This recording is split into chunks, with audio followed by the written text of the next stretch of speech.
So welcome back, everyone, and welcome to MICES once again. And I'm seeing a lot of old faces, a lot of new faces. And for the people who do not know me, I am Atita Arora, and I work with Open Source Connections. And probably this is like 5th time I'm attending this conference. Super great.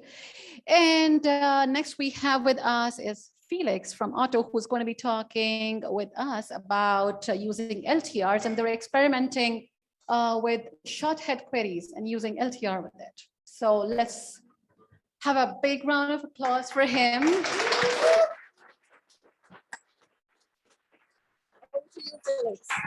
Yeah, thank you very much, Atita. I'm happy to be here today as a representative of the ranking team of OTTO Search. We have some additional folks here as well, like Andrea, Yunus, Mika, part of the team also. So if you have questions afterwards, for example, data science related questions as well, feel free to contact them. I'm a product manager at OTTO, and we as a team are working on learning to rank. And on this journey, we spend a lot of time on judgments because judgments are the training target on which we train our models. And we've had quite a journey with some ups and some downs, and we'd like to share the results, especially from a business perspective.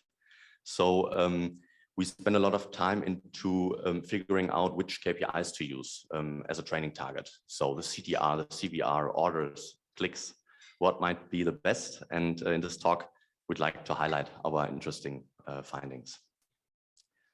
So let's give you a short overview about OTTO.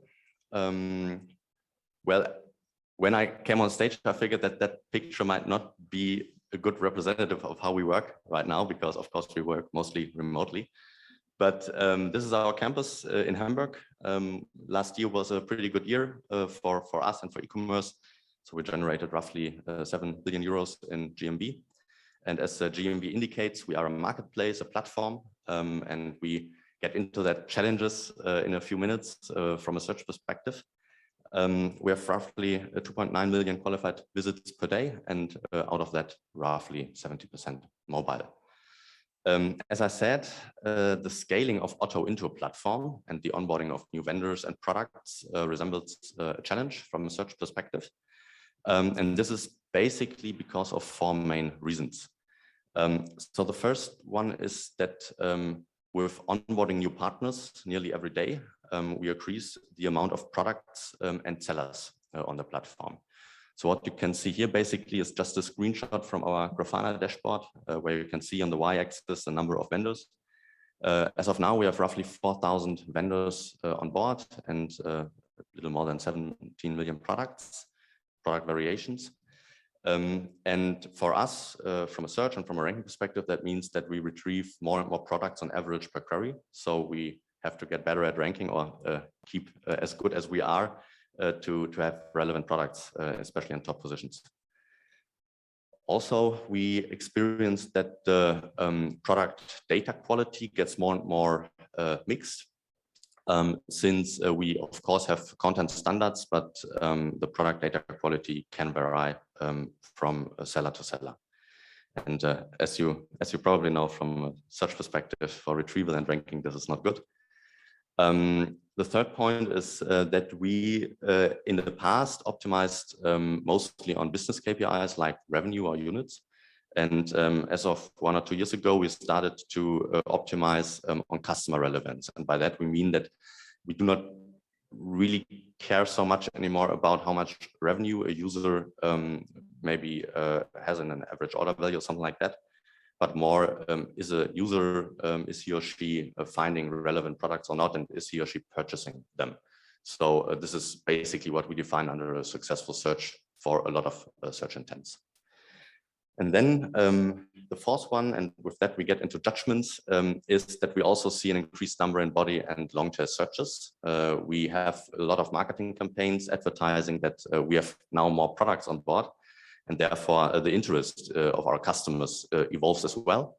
And we see that in our search logs. So looking at the body and long tail searches, I brought something with me that you probably all know, like rough definition of the short at the body and the long tail. And I wanted to start with that to highlight a bit what we are looking at OTTO. So we have roughly 32 million unique search queries per year.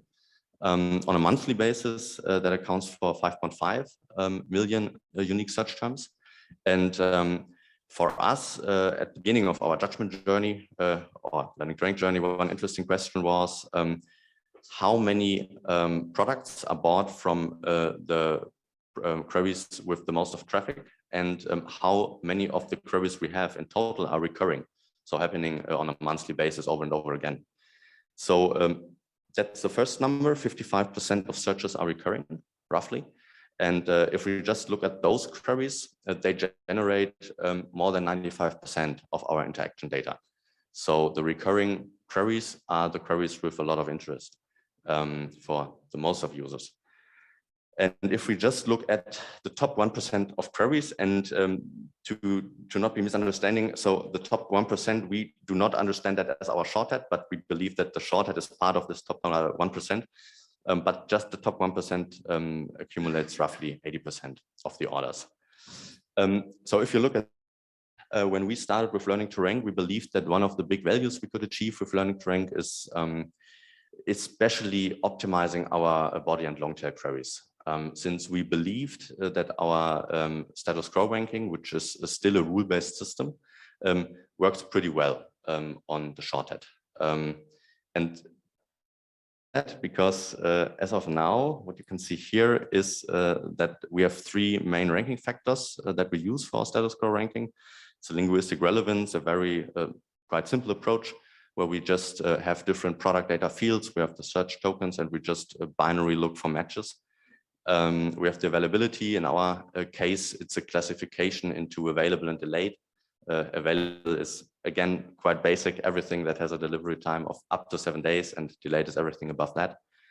And we have popularity. It's basically the historic units or revenue within the last 14 days. So for the shorthead, that works pretty okay.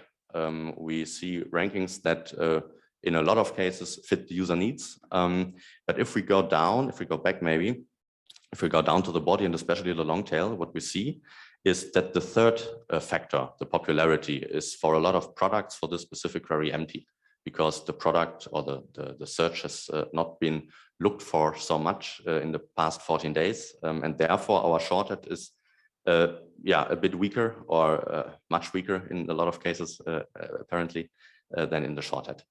So our idea was, let's train an LTR model that can be trained on judgments, on a training target, and then be able to transfer the value of that learning, especially to the body and the long tail. And what we did is we basically applied the learning to rank playbook, which consists out of 3 steps. So first, we looked for a suitable training target, also called judgments, where we tried to find the perfect ordering of products on shorthead queries. We then looked at features, product features, query product features. We then went on to the process of training a model, which is, and I think Andrea and Yunus, you would agree, easier said than done. We are experiencing a lot of challenges there right now, but very interesting ones. And then the third step would be to bring live a model. We have a Solr-based architecture, but we are not using the plugin. We went for an alternative approach. We are using a re-ranking API that we built from scratch, and we are spending a lot of time and effort there at the moment as well. So judgments. What you see here is a very simplified schematic overview of a search funnel on the left-hand side. And I brought that with me because I put the CTR, other rates that we used for our judgments there, and to maybe a bit visualize what we did. So at the beginning, we thought, well, let's just do some experiments based on the CTR, because this is closest to what we can influence. We can influence the sorting of a search result page. But we at this time looked at other KPIs as well. We looked at, for example, the to-basket rate and 2 types of what we call both CVRs, so the overall conversion rate from the list to the order, and the conversion rate from the product detail page to the order. So just like the second part of the funnel. And with those KPIs, we did 10 on-site experiments where we did the following. We calculated a judgment based on the most recent and 5,000 traffics with the most of traffic. We then had the group A, which was a status quo ranking for that queries, and we had the group B, which was a calculated judgment. So for those 5,000 queries, let's say the query iPhone, we looked at the queries inside, we looked at the historic CTR for this query, and then we ordered by that CTR. We took into account things like the position bias and other metrics to account for higher positions getting more clicks. And we looked what happened. And what we did is on this journey, we did 10 experiments based on judgments. 4 times for the first 4 experiments were based on the CTR. We thought, well, we can crack the status quo there somehow. Let's see if we did. We then went on to the to-basket rate, the CVR from PDP to order, and then the combined approach with the CTR and the CVR. So this is how it looked for customers. Basically just, as you can imagine, a change in sorting. Here, the example is Nintendo Switch. And now let's look at the results. So this is basically our judgment journey. We'll go into that separate steps into a minute. But in the red curve, you can see the CTR performance against the status quo ranking.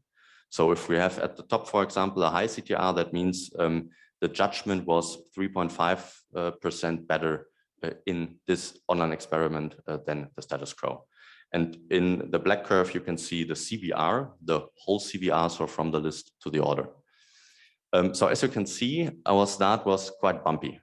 We started with a CTR uplift, and at the beginning, we figured, well, we believe that the CTR and the CVR are somehow connected, in the best case, positively correlated.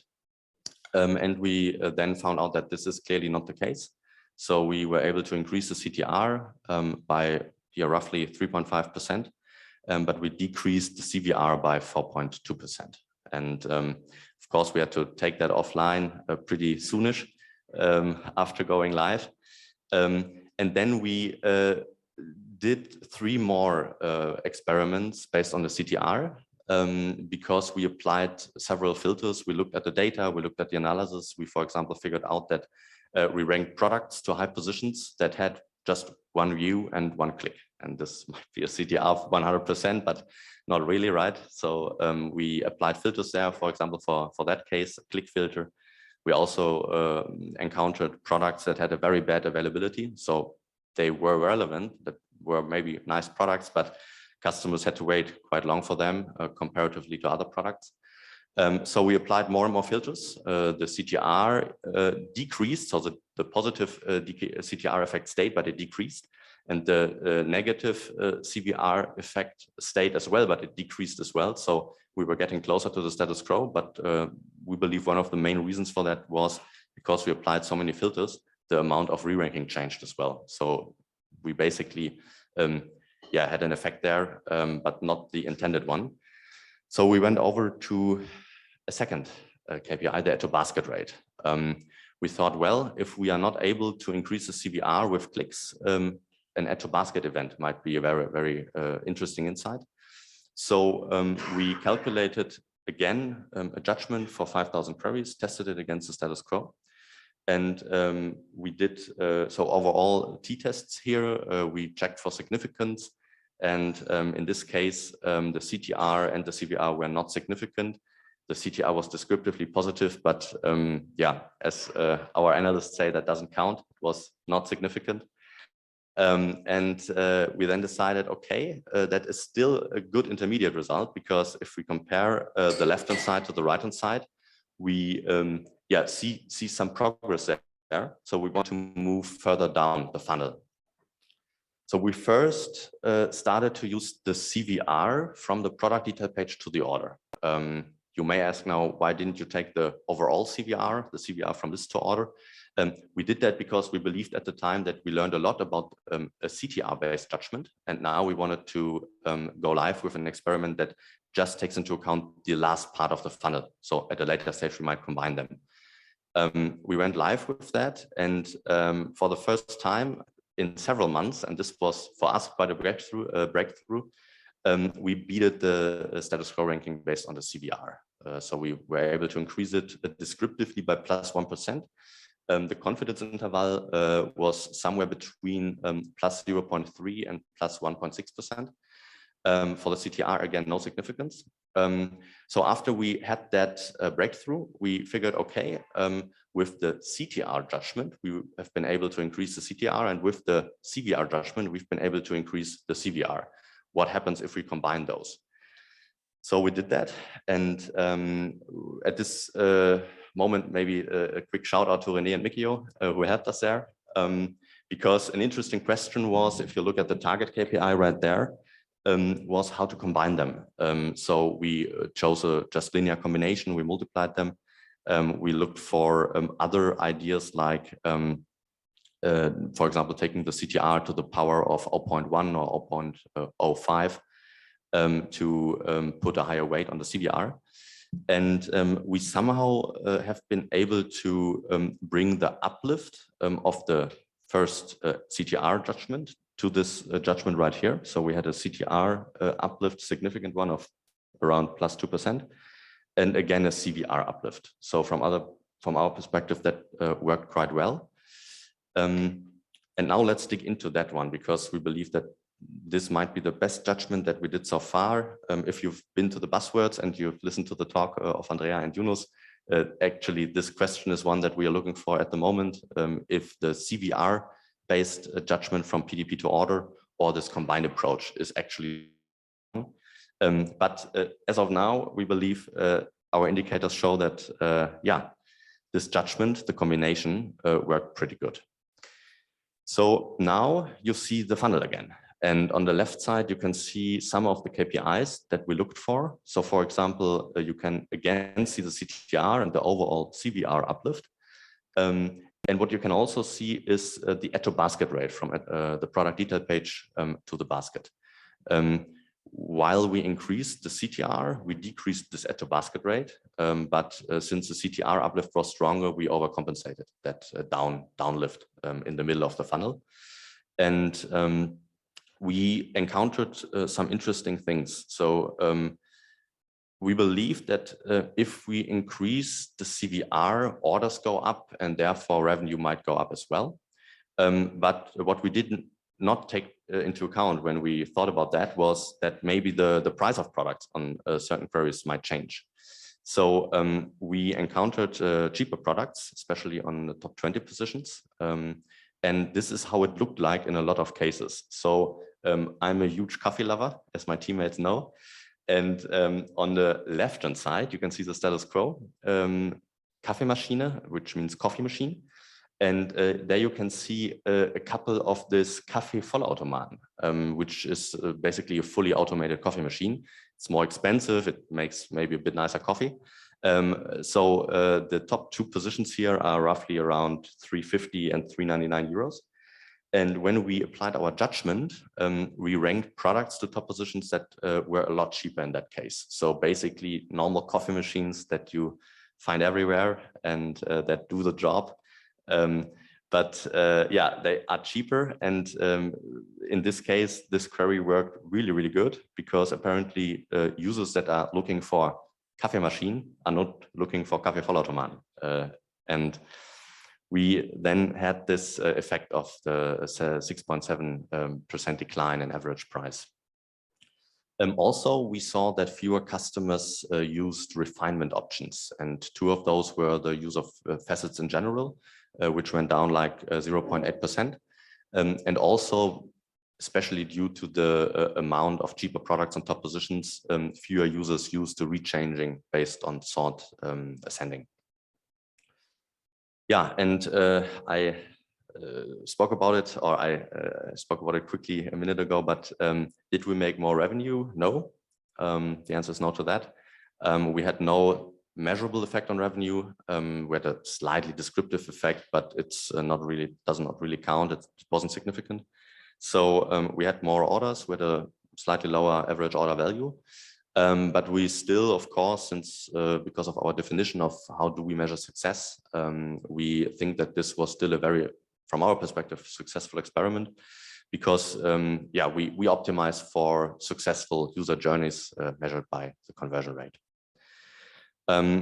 Okay, so I'm basically at the end. To conclude, what we found out is that judgments that somewhere include conversions work best for us. We worked with a couple of them. Some more of those experiments are to come. And we, for now, worked on a query set with roughly 5,000 queries. We want to increase that in the near future. Because the queries we've been working on, well, they somehow represent a lot of traffic, but we would like to go beyond that. The next steps will be that we want to go live permanently with judgments. So this is actually something that we have planned for the summer. We will have through our re-ranking API with this on these 5,000 queries with the judgment I just showed you. And we would also like to build new judgments. So, for example, just orders descending, or things like the overall conversion rate. And I think, Nate, you gave some pretty interesting ideas on what we could also try. Then we will, of course, iterate on the infrastructure and finally bring live models, train models, and bring them live, because this is where the huge value lies from our perspective, especially to optimize the long tail. Thanks.